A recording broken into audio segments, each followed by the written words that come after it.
Jai Mahamaya Ki Jai. We'll continue with chapter 13. Narada said, O Lord of the Devas, kindly say in what loka did Ganga go after 5,000 years of the Kali Yuga? Narayana said, the Bhagirati Ganga came down to Bharat under the curse of Bharati, and when the term expired, she went back by the will of God to the region of Vaikuntha. Also, at the end of the period of their curses, Bharati and Lakshmi too left Bharat and repaired to Nayan.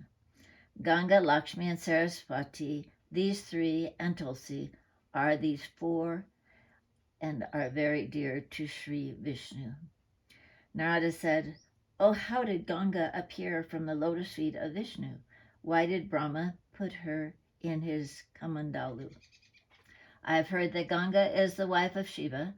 How then she came to be the wife of Narayana? Kindly describe all these in detail to me. Narayana said, O Muni, in ancient times in the region of Golaka, Ganga assumed the liquid appearance. She was born of the bodies of Radha and Krishna. So she is the nature of both of them and their parts. Ganga is the presiding deity of water. She is unequaled in her beauty in this world. She is full of youth and adorned with all ornaments. Her face was like the autumnal midday lotus, and sweet smile was always raining on her lips. Her form was very beautiful. Her color was as bright as melted gold, and she looked brilliant like the autumnal moon. Eyes and minds get cool and become pleasant at her beauty and radiance. She was a purely Sudha Sattva. Her loins were bulky and hard, and she was covered with excellent clothing all over her body.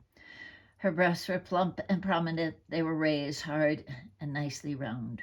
Her eyes were fascinating, always casting sidelong glances. Her braids of hair, situated a little oblique, and the garland of malati flowers over it, made her look extremely handsome. The sandalwood paste dot, and the vermilion dot were seen on her forehead. On her cheeks, the leaves of musk leaves drawn, and her lips were red like flowers, and they looked enchanting. Her rows of teeth looked like rows of ripe pomegranates.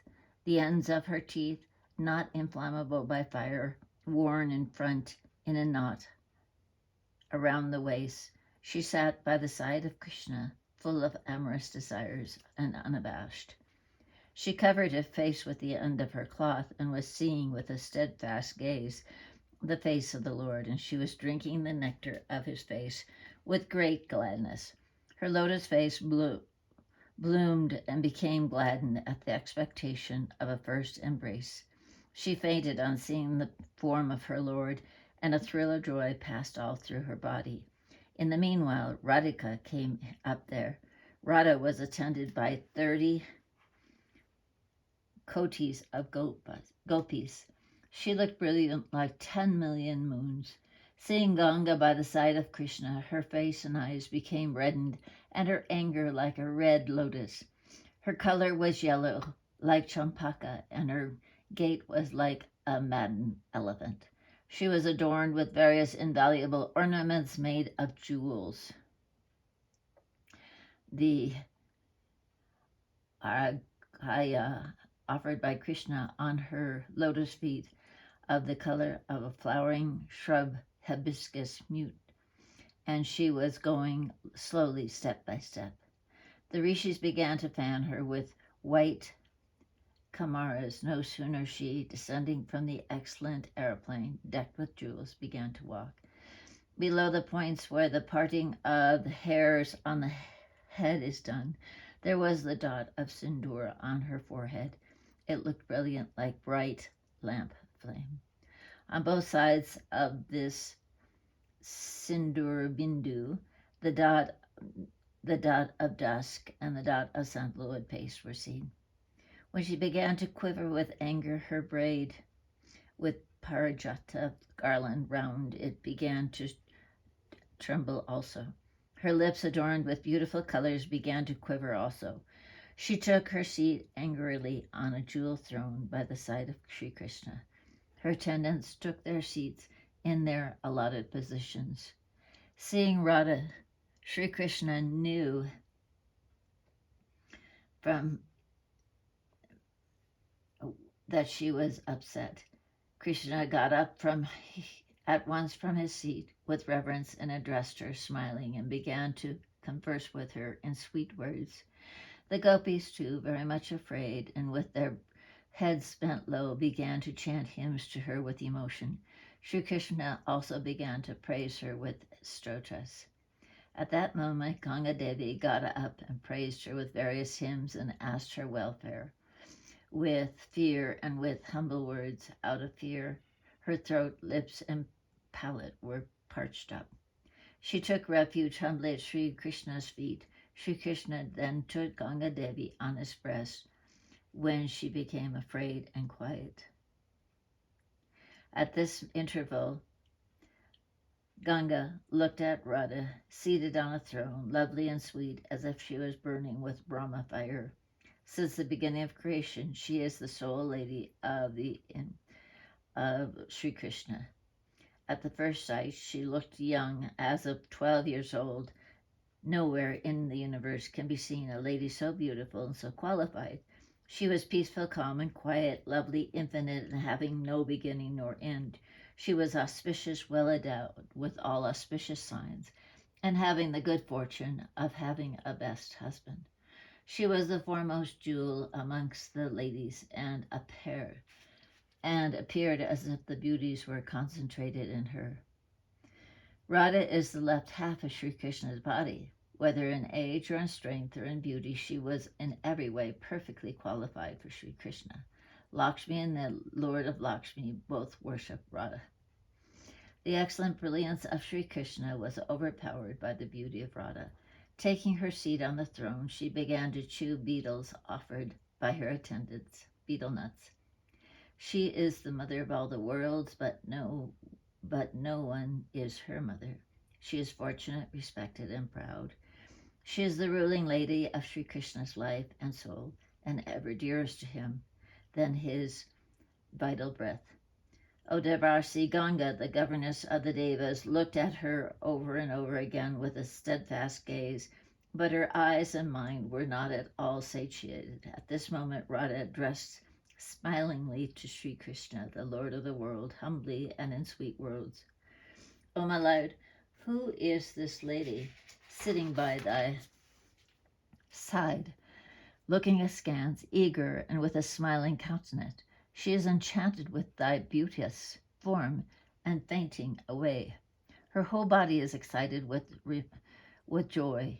Hiding her face with cloth, she is frequently looking at thee. Thou also dost look on her, smiling with desires. What are all these? Even during my presence in the Golokala, all these bad practices are being rampant. It is thou that art doing all this bad things often and often. We are a female sex. What shall we do? We are naturally of a very pleasing nature. Simple. I bore and forgave all of these out of our love, O sensuous one. Take thy beloved and go away quickly from this Golaka. Otherwise, these things will not bid fair to thee. Firstly, one day I saw thee united with Viraja Gopi in Kandana in the sandalwood forest. What to do? At the request of the Shaktis, I forgave you. Then, hearing my footsteps, thou didst fly away. Viraja, out of shame, quitted her body and assumed the form of a river. That is 1,000,000 yojanas wide and 4 times as long. Even to this day, that Viraja is existing, testifying to thy glory. She is near Puri. Then I went back to my home. Thou didst go to Viraja again and cried aloud, O Viraja, Viraja. Hearing that your cry, Viraja, the city yogi, arose from the waters out of her yogic power, and when she showed thee her divine appearance decked with ornaments, thou didst draw her to thy side and and stayed with her. It is owing to the casting of the seed in the womb of Raja that the 7 oceans have come into existence. Secondly, one day I saw thee in actual intercourse with a gopi named Sobha. Hearing my footsteps, thou fleddest away that day also. Out of shame, Sobha quitted her body and departed in the sphere of moon, Chandramandala. This schooling effect of the moon is due to this Sobha.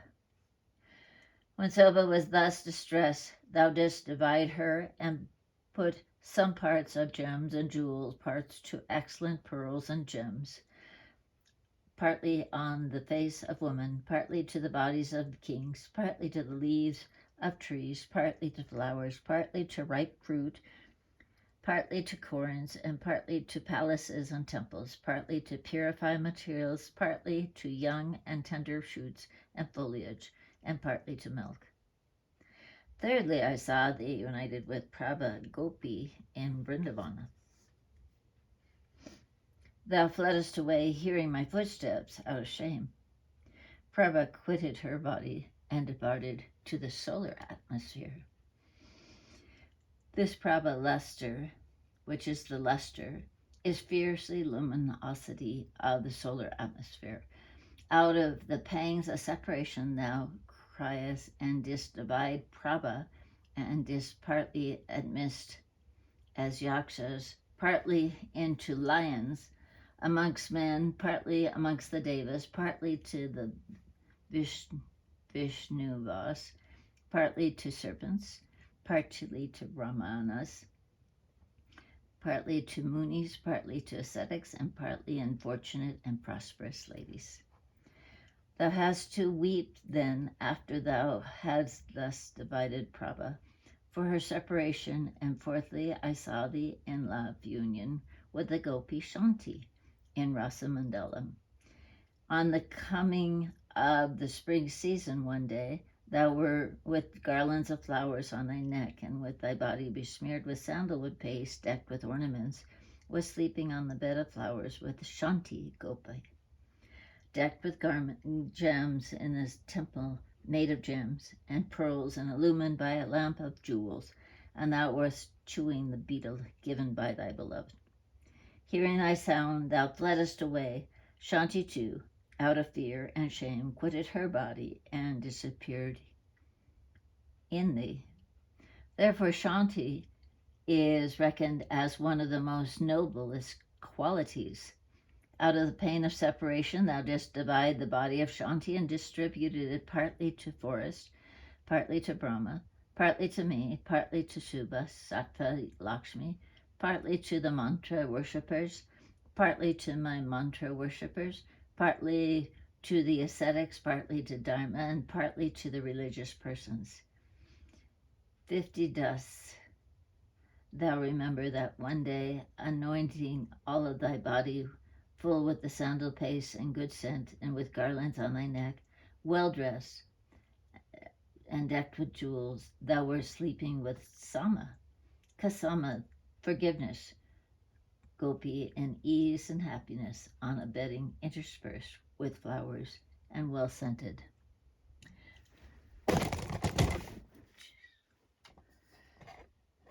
Jai Mahamaya ki jai, Vishveshwari Mata ki jai, Bole Baba ki jai.